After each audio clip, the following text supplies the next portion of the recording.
नमस्कार, आप देख रहे हैं दिव्य हिमाचल टीवी और मैं हूं आपके साथ पल्लवी शर्मा। दिन भर की बड़ी घटनाओं पर नजर डालेंगे इस न्यूज बुलेटिन में। शुरुआत करते हैं हेडलाइंस से। हिमाचल में उपचुनाव चले, सरकार के आग्रह पर राष्ट्रीय आयोग का फैसला। चुनाव आयोग पर भड़की कांग्रेस, अध्यक्ष का आरोप, केंद्र के दबाव में लिया फैसला। कल राज्यपाल प्रदान करेंगे प्रदेश के 17 शिक्षकों को राज्य स्तरीय सम्मान।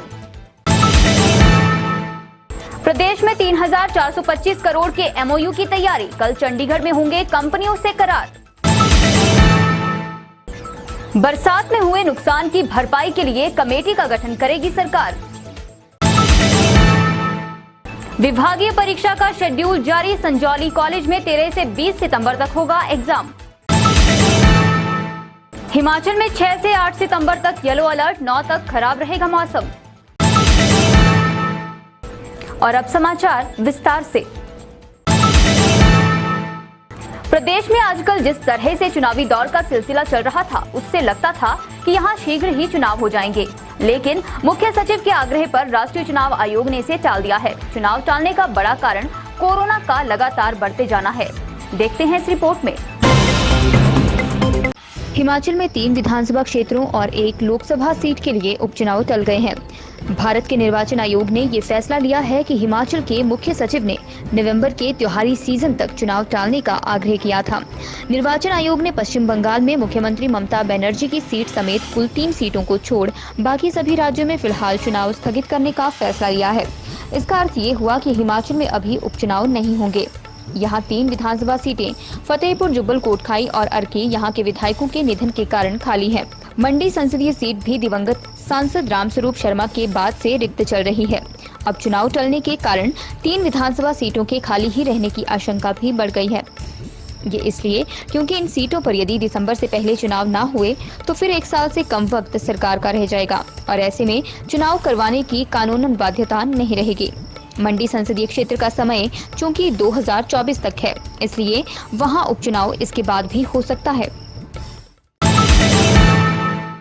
प्रदेश में उपचुनाव टालने के फैसले पर कांग्रेस बुरी तरह भड़क गई है। प्रदेश अध्यक्ष कुलदीप सिंह राठौर ने आरोप जड़ा है कि यह फैसला केंद्र सरकार के दबाव में लिया गया है।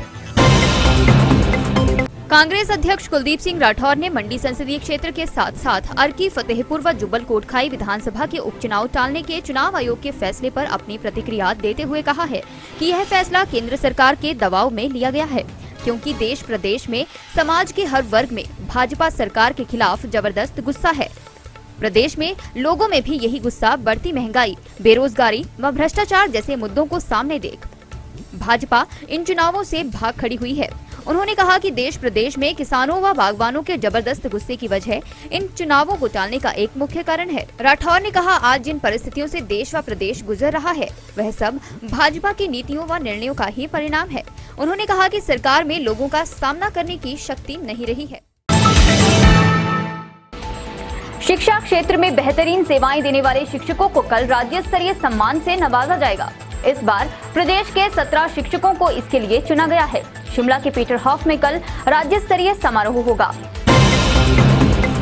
हिमाचल प्रदेश सरकार इस वर्ष सरकारी स्कूलों में कार्यरत 17 शिक्षकों को राज्य स्तरीय शिक्षक पुरस्कार देगी। रविवार 5 सितंबर को पीटरहॉफ में शिक्षक दिवस पर कार्यक्रम आयोजित होगा। इस कार्यक्रम में राज्यपाल राजेंद्र विश्वनाथ आर्लेकर शिक्षकों को अवार्ड से सम्मानित करेंगे। हालांकि मुख्यमंत्री इस कार्यक्रम में शिरकत करेंगे या नहीं, ये साफ नहीं हो पाया है। बता दें कि शिमला, सोलन और सिरमौर जिला में 3-3 शिक्षकों का चयन इस राज्य स्तरीय अवार्ड के लिए हुआ है। चंबा जिले में किसी भी शिक्षक का नाम शामिल नहीं है। अन्य 8 जिलों से एक शिक्षक को पुरस्कार मिलेगा। शिक्षकों द्वारा किए गए आवेदनों में से इसका चयन किया गया है। इसके लिए चयन कमेटी का गठन किया गया था। 3 शिक्षकों का चयन सरकार ने खुद बेहतर परफॉर्मेंस पर किया है। प्रदेश में निवेश को बढ़ावा देने के लिए सरकार ने एक बार फिर कोशिशें तेज कर दी हैं। प्रदेश सरकार उद्योगपतियों के साथ रविवार को बड़े समझौते करने जा रही है। चंडीगढ़ में करीब 2 दर्जन से ज्यादा कंपनियों के साथ एमओयू होंगे, जिससे प्रदेश में 3,425 करोड़ रुपए तक का निवेश संभावित है। कोरोना काल में गिरे निवेश को रफ्तार मिलने की उम्मीद है। प्रदेश सरकार उद्योगपतियों के साथ रविवार को बड़े समझौते करने जा रही है। चंडीगढ़ में करीब 2 दर्जन से ज्यादा कंपनियों के साथ MOU होंगे, जिससे हिमाचल प्रदेश में 3,425 करोड़ रुपए तक का निवेश संभावित है। सूत्रों के अनुसार चंडीगढ़ में किए जाने वाले MOU के लिए शिमला से उद्योग मंत्री बिक्रम सिंह ठाकुर, उद्योग विभाग के अतिरिक्त मुख्य सचिव RD धीमान, निदेशक उद्योग राकेश प्रजापति, अतिरिक्त निदेशक तिलकराज समेत कई दूसरे अधिकारी गए हैं। वहां पर उद्योगपतियों के साथ मुलाकात को पूरा इंतजाम किया गया है। जानकारी के अनुसार इथेनॉल प्लांट लगाने वाली 5 कंपनियों के साथ यहां पर करार किया जा रहा है। प्रदेश में निवेश के लिए दूसरी ग्राउंड ब्रेकिंग सेरेमनी भी होनी है और माना जा रहा है कि इन कंपनियों के साथ MOU के बाद इनको यहां जमीन आदि की औपचारिकताएं पूरी कर उसमें NOC दे दिया जाएगा। यहां 14,000 करोड़ रुपए के नए निवेश के लिए दूसरी ग्राउंड ब्रेकिंग सेरेमनी की जानी है, जो अक्टूबर महीने में प्रस्तावित है। इस मानसून प्रदेश में काफी नुकसान हुआ है। हिमाचल के पहाड़ी क्षेत्रों में इस बार अनुमान से अधिक बारिश होने के कारण सरकार को इसकी भरपाई करनी भी मुश्किल हो सकती है। ऐसे में अब प्रदेश सरकार ने केंद्र सरकार से मदद की गुहार लगाई है। देखते हैं इस रिपोर्ट में। मॉनसून में हिमाचल को हुए बड़े नुकसान पर अब प्रदेश सरकार की नजरें केंद्र सरकार पर टिकी हैं। हालांकि अभी तक केंद्र सरकार की ओर से प्रदेश को राहत नहीं मिली है, लेकिन राज्य सरकार को उम्मीद है कि ज्यादा से ज्यादा मदद केंद्र की ओर से मिलेगी। यही वजह है कि 186 करोड़ रुपए की जो राशि नवंबर महीने में मिलनी थी, उसकी डिमांड पहले ही कर दी गई है। सूत्रों के अनुसार स्टेट डिजास्टर मैनेजमेंट सेल की ओर से एक कमेटी का गठन किया जाएगा, जो अपनी रिपोर्ट केंद्र सरकार को भेजेगी। पहली बार इस तरह की कमेटी का गठन अलग से किए जाने का विचार है, जो किन्नौर में हुई त्रासदियों को आधार बनाकर केंद्र सरकार से पुनर्वास के लिए आर्थिक मदद मांगेगी। पिछले सालों में केंद्र सरकार आपदा राहत में जो पैसा हिमाचल को देती आई है, वो ऊंट के मुंह में जीरे के समान है। परंतु इस बार क्योंकि नुकसान बहुत ज्यादा हुआ है और कई लोगों की मौत यहां पर हुई है, इसलिए सरकार ज्यादा गंभीरता से अपने मामले को उठाएगी। प्रदेश सरकार के विभिन्न कार्यालयों में तैनात कर्मचारियों और अधिकारियों के लिए विभागीय परीक्षाओं का शेड्यूल जारी कर दिया गया है। विभागीय परीक्षाएं 13 से 20 सितंबर तक college of excellence Sanjauli, Shimla में आयोजित की जाएंगी। प्रदेश में होने वाली विभागीय परीक्षाओं का शेड्यूल जारी कर दिया गया है। सभी श्रेणियों के अधिकारियों एवं कर्मचारियों की विभागीय परीक्षाएं 13 से 20 सितंबर तक college of excellence Sanjauli, Shimla में आयोजित की जाएंगी। हिमाचल प्रदेश विभागीय परीक्षा बोर्ड के प्रवक्ता ने शनिवार को यह जानकारी दी। उन्होंने बताया कि 13 सितंबर 2021 को पेपर 1 अर्थात वित्तीय प्रशासन के आयोजन की व्यवस्था राजकीय महाविद्यालय धर्मशाला और राजकीय वरिष्ठ माध्यमिक विद्यालय मंडी में की गई है।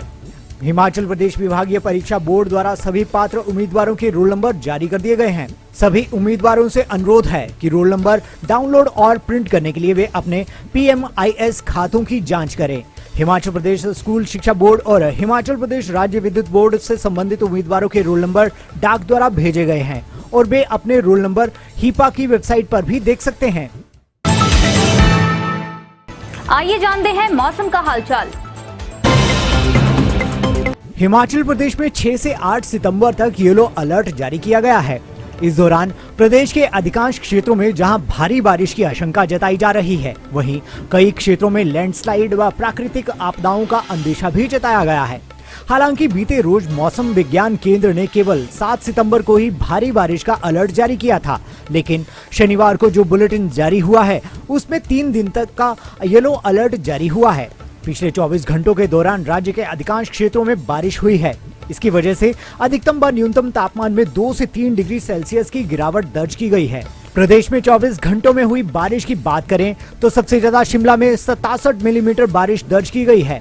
मौसम विज्ञान केंद्र के निदेशक ने बताया कि सोमवार से बुधवार तक प्रदेश के अधिकांश क्षेत्रों में बारिश का पूर्वानुमान है। उन्होंने कहा कि येलो अलर्ट के बीच प्रदेश में भूस्खलन व प्राकृतिक आपदाएं बढ़ने का भी अंदेशा है। और अब चलते चलते नादौन में व्यापारी से बिना बिल पकड़ा 66.5 लाख का सोना, 4 लाख वसूला जुर्माना।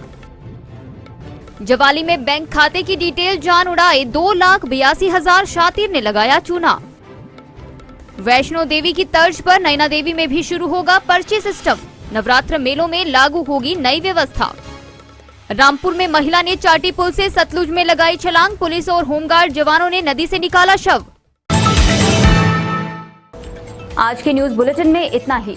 रात 9:30 बजे देखना न भूलें शिमला से हमारा विशेष लाइव प्रसारण।